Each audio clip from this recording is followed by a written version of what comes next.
ముందుగా Epstein files గురించి ప్రధానంగా కాంగ్రెస్ అగ్రనేత రాహుల్ గాంధీ మాట్లాడారు. మోడీ పేరు బయటికి రాకుండా ఉండడానికి, ఒక స్కాండల్లో బయటికి రాకుండా ఉండడానికి ఈరోజు దేశ ప్రతిష్టను ట్రేడ్ డీల్లో భాగంగా తాకట్టు పెట్టారని మాట్లాడారు. ఏంటి అసలు ఆ ఎప్స్టీన్ ఫైల్స్ ఏంటి, ఏం జరుగుతుంది, ప్రధాని మోడీకి ఉన్న సంబంధం ఏంటి, ఏం చెప్తారు సార్? అది పెద్ద సెక్స్ స్కాండల్. అమెరికానే మొత్తం సంచలనం అంటే ఊపేసింది అది ఆ సంఘటన. ఎప్స్టీన్ ఆయన తీసిన ఫోటోలు, ఎవరెవరు, ఏ అధ్యక్షుడు ఎవరితో పడుకున్నాడు, ఎవరితో ఉన్నాడు, ఎట్లా ఉన్నారు, మొత్తం ప్రపంచంలో చాలా మంది ముఖ్యులంతా కూడా, చాలా దేశాధ్యక్షులకు అంతా కూడా ఎవరెవరితో సెక్స్ సంబంధాలు లేని అంశం మీదనే ఆయన దగ్గర ఆధారాలతో సహా బయట పెట్టారు. సో దానిది పెద్ద సంచలనం. దాంట్లో మోడీ గారి పేరు కూడా ప్రస్తావనకు వచ్చింది అనేది ఒక చర్చ. ఇవాళ రాహుల్ గాంధీ గారు చాలా బలంగా పెట్టిండు, నీ పేరు అందులో ఉంది కాబట్టి బయటికి రావద్దనే ఉద్దేశంతోనే దేశాన్ని తాకట్టు పెట్టేసినావు. 18% ఒప్పుకున్నావు లాస్ట్కు. దాంట్లో దాదాపు 50 లక్షల కోట్ల ట్రేడ్ డీల్ జరిగింది. భారతదేశం యాక్చువల్గా మనం ఇప్పటిదాకానేమో ఎగుమతులు ఎక్కువ చేసుకోవాలనుకున్నాం. వికసిత భారత్ యొక్క మొన్న బడ్జెట్ లక్ష్యం ఏంది, ఎక్కువ ఎగుమతులు పెంచాలని చెప్పేసి లక్ష్యం. ఈవెన్ సెమీ కండక్టర్లు కూడా మనమే తయారు చేసుకోవాలని, ఇతర దేశాల మీద ఆధారపడద్దని. కానీ ఇదేం చేస్తుంది, మొత్తం అమెరికా మీద, వెనిజులా మీద ఇవాళ మనం చమురు కోసం ఆధారపడాలి. ఈవెన్ మనకి ఇక తక్కువ ధరలో వచ్చే ఎవరికెళ్ళి యుక్రెయిన్ నుండి వచ్చే తక్కువ ధరను వదిలేసి మనం ఇలా రష్యా నుండి వచ్చే తక్కువ ధరను వదిలేసి ఇలా అమెరికా నుండి అలాగే వెనిజులా నుండే కొనుక్కోవాలి చమురు అని చెప్పేసి ఒక నిర్ణయం జరిగింది. అందులో భాగంగా 50 లక్షల కోట్ల రూపాయల మొత్తం ఎక్స్పోర్ట్ మనం అమెరికా నుండి చేసుకోవాలి, అదొక నిర్ణయం జరిగింది. సో మళ్ళీ అట్లాగే సుంకాలు తగ్గింది 18%. తగ్గించాలన్న సందర్భం నుండి దీనంతా వెనుక ఎప్స్టీన్లో మోడీ గారి పేరుంది ఆ సెక్స్ స్కాండల్లో అనేది ఒక తీవ్రమైన సంచలనమైన ఆరోపణ చేశారు రాహుల్. అది బయటకు వచ్చింది సార్, అమెరికాలో ఉన్నప్పుడు ఆ పేర్లు బయటకు వచ్చాయా? చాలా వచ్చినాయి బయటికి. బట్ ఎవరు పట్టించుకుంటారు? అమెరికాలో మోడీ గారు సెక్స్ స్కాండల్లో ఉన్నారా లేరా అనే అంశం అమెరికా పెద్ద ఎవరు పట్టించుకోడు. అమెరికా అధ్యక్షులు ఉన్నారా లేదని కీలకం అక్కడ. అమెరికాలో ఉన్న మాజీ అధ్యక్షులు, అమెరికాలో ఉన్న ప్రజెంట్ అధ్యక్షుడు, ఇక ప్రజెంట్ అధ్యక్షుడు అయితే అవి పెద్ద పట్టించుకోరు అక్కడ, అస్సలు పట్టించుకోరు. ఈ సెక్స్ స్కాండల్స్ అనేది పట్టించుకోరు అక్కడ. ఆ ప్రతి అధ్యక్షుని మీద ఉన్నాయి, ఈ ఒక్కడికి ట్రంప్ మీద కూడా ఉన్నాయి అట్లాంటివి అక్కడ.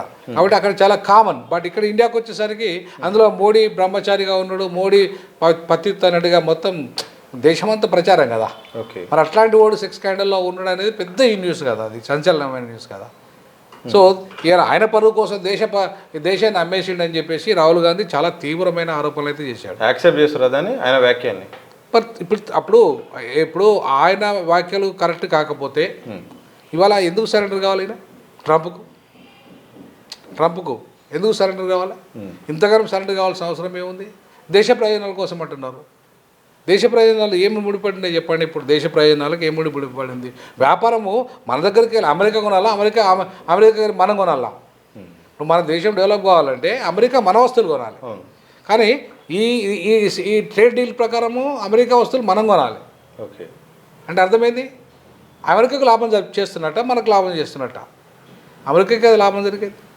సో కాబట్టి ఇవాళ ఈ దీనికి ప్రధాన కారణం ఏంటంటే ఆయన పేరు అందులో ఉన్నది. నిన్నగాక మొన్నమో ఎట్టి పరిస్థితుల్లో మేము అమెరికాకు భయపడమన్నారు, సుంకాలకు భయపడమన్నారు మోడీ గారు. ఇదే మోడీ గారు అన్నారు. పోయి ఇక్కడ కూడా చర్చలు చేయడం జరిగింది. ఇక్కడ వీరు చైనాతో మొన్ననే చర్చలు చేశారు. చైనాతో రాయబారం జరిగింది. ఎవరైతే అమెరికాకు వ్యతిరేకమైన దేశాలతో రాయబారాలు జరిగినాయి.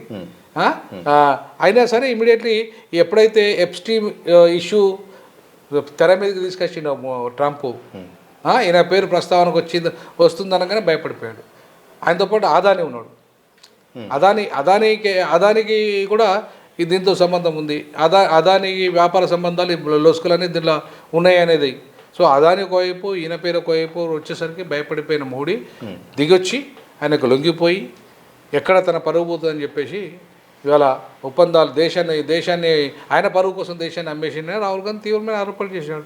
దీని మీద ఏమంటారంటే విచారణ చేపట్టాలి నిజంగా దీని మీద. ఎందుకంటే తీవ్రమైన ఆరోపణ ఒక దేశ ప్రధానమంత్రి మీద ఇంతటి తీవ్రమైన ఆరోపణ వచ్చినప్పుడు ఈ దేశం యొక్క ఆయన పరువు కోసం దేశాన్ని తాకట్టు పెట్టడం అనేది అని ఖచ్చితంగా మనం ఇవాళ ఒక ఇంటలెక్చువల్స్ కానీ మేధావి వర్గం కానీ ఇవాళ మొత్తం ఆలోచించాలి. అసలు దేశంలో ఎవరి చేతిలో ఉంది? ఇప్పటిదాకా చాలా పవిత్రుడు మోడీ, అసలు భార్యతో సంబంధం లేని మోడీ, భార్యను ఆయన ఏకాగ్రతుడు మోడీ, మొత్తం ఒక రకంగా చెప్పాలంటే త్యాగ మోడీ అని చెప్పేసి అనేక రకాలుగా ఇవాళ మొత్తం దేశమంతా కీర్తించిన మోడీ అని కీర్తించిన మోడీని ఇలా సెక్స్ స్కాండల్లో ఇరుక్కున్నాడు ఆయన పేరుందంటే అది ఎంత చెడ్డ పేరు వస్తుంది. కాబట్టి అది మరి రాహుల్ గాంధీ గారు దాన్ని నిరూపించాలి. ఎందుకంటే ఆరోపణ చేసింది ఆయన కాబట్టి నిరూపించాల్సింది కూడా ఆయననే. ఓకే, వాస్తవం అయితే నిప్పులేందైతే పొగరాదు కదా. సో కాబట్టి అక్కడైతే చర్చ అయితే జరుగుతుంది. అది మొత్తం అమెరికా దేశాన్ని ఊపేసింది ఆ సెక్స్ స్కాండల్. ఎప్స్టీమ్ అనే ఆడు వారి దగ్గర ఉన్న ఆధారాలు ఎవరెవరు ఎక్కడెక్కడ ఉన్నారు అనేది ఇప్పుడు కంప్లీట్గా అది మొత్తం ఒక 6 నెలలు మొత్తం అమెరికా దేశాన్ని అంతా ఉరుతలు ఇచ్చింది. అది ఇవాళ మన దేశానికి కూడా బాకింది అది. సో కాబట్టి చూద్దాం ఏం జరుగుతుందో ఈ విషయంలో. ఇదే రాహుల్ గాంధీ మొన్న పార్లమెంట్లో మాజీ చీఫ్ సంబంధించిన ఒక పుస్తకం అంటే ప్రచురించని ఒక పుస్తకం గురించి మాట్లాడారు. ప్రధానంగా ఏదైతే ఈ యొక్క చైనా ఉందో చైనా ఆక్రమణ గురించి దగ్గరికి వస్తుంటే ఆ విషయాన్ని కేంద్రానికి చెప్పినప్పుడు మీరేం చేసుకుంటారో చేసుకోండి అంటూ కూడా ఆ యొక్క అంతర్జాతీయ సంబంధించిన అంశాన్ని పక్కన పెట్టి ఈరోజు దేశ ప్రయోజనాలను పక్కన పెట్టారని కూడా సంచలనంగా మాట్లాడారు. ఆయన మాట్లాడిన విధానంలో మాత్రం ఏకంగా కేంద్ర మంత్రులు అందరూ కూడా అడ్డుకునే ప్రయత్నం చేశారు. నిజంగా మాజీ చీఫ్ రాసిన పుస్తకాల్లో ఏముంది? నిజంగానే చైనా ఆక్రమణను కేంద్ర ప్రభుత్వం అడ్డుకోలేక రాజీ పడిందా? రాహుల్ గాంధీ వ్యాఖ్యలు మధ్య అదే మాజీ చీఫ్ ఆయన రణవానే ఆయన పేరు. అదే ఆయన చాలా క్లియర్గా రాశాడు. అంతే మనం ఇవాళ అదానీ అంబానీలు ఎవరైతే ఉన్నారో ఈ దేశంలో వాళ్ళ వ్యాపారం అంతా నడుస్తుందంటే చైనా వల్ల. చైనా చేస్తున్న ఉత్పత్తులు ఏవైతే ఉన్నాయో వాళ్ళు చాలా చీప్గా అక్కడ కొని భారతదేశంలో వాళ్ళు వ్యాపారం చేసుకుంటున్నారు, ప్రపంచంలో కూడా వ్యాపారం చేసుకుంటున్నారు. ఓకే. సో ఇవాళ చైనాతో మంచి సంబంధాలు లేకపోతే అంటే అక్కడికి వెళ్ళి మొత్తం వస్తువులు రావు, దిగుమతికి రాదు. అందులో ఆ చైనా వస్తువులు లేకపోతే ఇవాళ అదాని లేడు, అంబానీ లేడు. ఎందుకంటే భారతదేశం గుండు సుది నుండి మొదలుకుంటే ఏదైనా కూడా ఇవాళ అక్కడికి వెళ్ళే కొనాల్సిన పరిస్థితి, చైనా నుండే కొనాల్సిన. అమెరికా కూడా అండి, మన ఒక భారతదేశమే కాదు మొత్తం అమెరికా దేశం కానీ చాలా దేశాలు ఇలా చైనా మీదని చైనా ఉత్పత్తులే ఆధారపడి. ఇవాళ అదానీ అంబానీ బిజినెస్ వ్యాపారాలు నడవాలంటే చైనా మీదనే ఆధారపడాలి. కాబట్టి మోడీ గారు చూసి చూడనట్టు తన ఫ్రెండ్ కోసం తన ఫ్రెండ్ వ్యాపారాలు దెబ్బతింటాయి. చైనాతో యుద్ధం కనుక మొదలు పెడితే చైనాతో యుద్ధం జరిగిందంటే అన్నీ ఆగిపోతాయి, రవాణా అంతా ఆగిపోతుంది, వ్యాపార సంబంధాలన్నీ ఆగిపోతాయి మొత్తం. ఇప్పుడు మొన్న పాకిస్తాన్తో యుద్ధం జరిగినప్పుడు అన్నీ ఆగిపోయినాయి. మనం అక్కడికి మొత్తం పంపడం కానీ లేదంటే ఆడికెళ్ళి రవాణా తీసుకోవడం కానీ అన్నీ ఆగిపోయినాయి కదా. సో దాంతో మొత్తం ఇవాళ అడకతినే పరిస్థితికి వచ్చేసింది పాకిస్తాన్. ఓకే. సో అట్లనే ఇవాళ అదాని మొత్తం వ్యాపారాన్ని కుప్పగూలిపోతాయి. సో కుప్పగూలిపోకుండా ఉండాలంటే చైనాతో యుద్ధం జరగద్దు. అదాని కోసమే రాజీ పడాల్సిన అంతే కదా. మరి ఇప్పుడు మన భూభాగాన్ని ఆక్రమిస్తుంది చైనా అనే విషయాన్ని ఇవాళ రక్షణ అధికారులే ధృవీకరించినప్పుడు దాన్ని మీరు ఏ నిర్ణయం తీసుకోండి అంటే ఇప్పుడు రక్షణ శాఖ నిర్ణయం తీసుకుంటుందా? చీఫ్ దళాలు తీసుకుంటే ఒక ప్రధాని ఆదేశం లేకుండా. అంటే ఆ మాటలు అన్న ఉద్దేశం ఏంటి సార్? ఆ మాటల ఉద్దేశం ఇదే, తన ఫ్రెండ్ యొక్క వ్యాపార లావాదేవీలను కాపాడడానికి అందులో ఈయన షేర్ కూడా అందులో షేర్ ఉంది. ఎవరిది? మోడీ గారిది అనేది రాహుల్ ఆరోపణ. ఈయనకు షేర్ ఉంది కాబట్టి ఈయన షేర్ కూడా పోతాయి కదా. ఓకే. సో ఇలా మొత్తం బీజేపీని అంత పకడ్బందీగా నడిపిస్తున్నారు మోడీ అమిత్ షాలు అంటే మొత్తం డబ్బంతా ఎక్కడికి వస్తుంది? ఇక్కడికి వెళ్ళి అదానీ నుండి వస్తుంది. సో అదానీ నుండి వచ్చే డబ్బంతా ఆయనకి ఎవరితో లింక్ అయి ఉంది? చైనాతో, చైనా వస్తువులతో.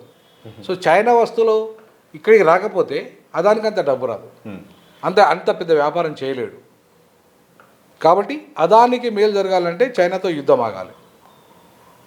చైనా ఆక్రమించిన కొంత ప్రాంతాన్ని ఆక్రమించినా పర్వాలేదు, వదిలేయండి, మీరు చూసి చూడనట్టు ఉండండి అని చెప్పే ప్రయత్నం అంతే కదా. ఇప్పుడు ఆయన చాలా క్లియర్గా ఆయన బుక్లో చాలా క్లియర్గా రాసిన బుక్ ప్రచురించలేదు, రానియలేదు. కానీ ఆయన ఇప్పుడు మనం ఇలా వచ్చిన పేపర్లను న్యూస్ని బట్టి చూసుకున్నా లేదంటే దేశవ్యాప్తంగా జరుగుతున్న చర్చను బట్టి చూసుకున్నా కూడా మనకు అదే అర్థమవుతుంది. సో కాబట్టి ఏ నిర్ణయమైనా రక్షణ దళాలు ముఖ్యమంత్రి ప్రధానమంత్రి నిర్ణయం తీసుకోకుండా క్యాబినెట్ నిర్ణయం తీసుకోకుండా యుద్ధం అయితే పోదు. సో చైనాతో మనం యుద్ధం దరిదాపుల్లో ఉన్నాం. అప్పుడు గల్వాన్ యుద్ధము గల్వాన్లో జరిగింది అదే కదా. మన వాళ్ళు చనిపోయింది కదా, మన మీద దాడులు కూడా జరిగినాయి కదా అక్కడ మన భూభాగం ఆక్రమిస్తున్నారనే కదా మనలు వాళ్ళ మీద చేసింది, యుద్ధం మొదలుపెట్టింది. సో మరి ఎందుకు ఆగిపోయింది? కానీ ఈ మాటలు మాట్లాడినందుకు రాహుల్ గాంధీపై ఒక్కసారిగా కేంద్ర మంత్రులు అందరూ కూడా యుద్ధం చేసినట్టుగా మీద పడిపోయారు. అదే సందర్భంలో జాతీయ భద్రతకు సంబంధించిన అంశాలను మీరు ఎలా మాట్లాడతారు అంటూ కూడా ఆయనపై విమర్శించారు. అవునండి, జాతీయ భద్రతా అంశము ఒక ప్రతిపక్ష నాయకుడు మాట్లాడదా? భారతదేశంలో ప్రతిపక్ష నాయకుడు ఈ దేశ భద్రత గురించి కానీ ఈ దేశాన్ని చైనా ఆక్రమిస్తుంటే ఊరుకోవాలా? ఇదంటే అది ఈయన భారతదేశ పౌరుడు కాదా? చైనా ఎవరు? రాహుల్ గాంధీ.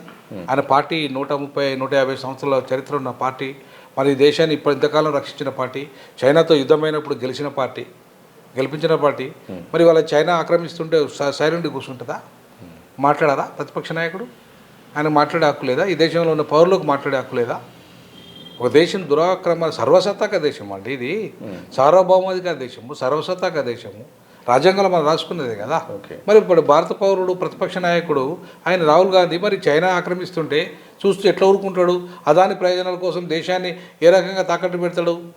ఇప్పుడు ఈ విషయంలో ట్రంప్తో అమెరికాతో ఆ రకంగా ఇవాళ తాకట్టు పెట్టినట్టు కనపడుతుంది. ఈ విషయంలో కూడా చైనాతో కూడా యుద్ధం ఆగి ఇవాళ అట్లనే తాకట్టు పెట్టినట్టు తన కోసం, తన వ్యక్తిగత ప్రతిష్ట కోసం అమెరికాతో ఇవాళ తాకట్టు పెట్టాడు. తన మిత్రుని యొక్క ప్రయోజనాల కోసమో చైనాతో యుద్ధాన్ని తాకట్టు పెట్టాడు. మరి ఇట్లాంటి తాకట్టు పెట్టుకున్న వాడు మొత్తం దేశం రక్షకుడు అవుతాడా? దేశాన్ని కాపాడేవాడు అవుతాడా? చెప్పండి. సో రాహుల్ గాంధీ మాట్లాడిన దాంట్లో నిజాయితీ ఉందా లేదా అనేది ఇవాళ చెప్పాల్సింది ఎవరు? మీడియా ఎంక్వైరీ చేయాలి. ఇవాళ మొత్తం ప్రపంచ వ్యాప్తంగా సోషల్ మీడియా చాలా కీలక భూమిక పోషిస్తుంది. సో కాబట్టి ఇవాళ దాంట్లో వాస్తవాలు ఏందనేది పార్లమెంట్లో చర్చ జరగాలి. పార్లమెంట్ ఉంది ఎందుకండి? దేశ ప్రయోజనాల కోసం, ప్రజల ప్రయోజనాల కోసం.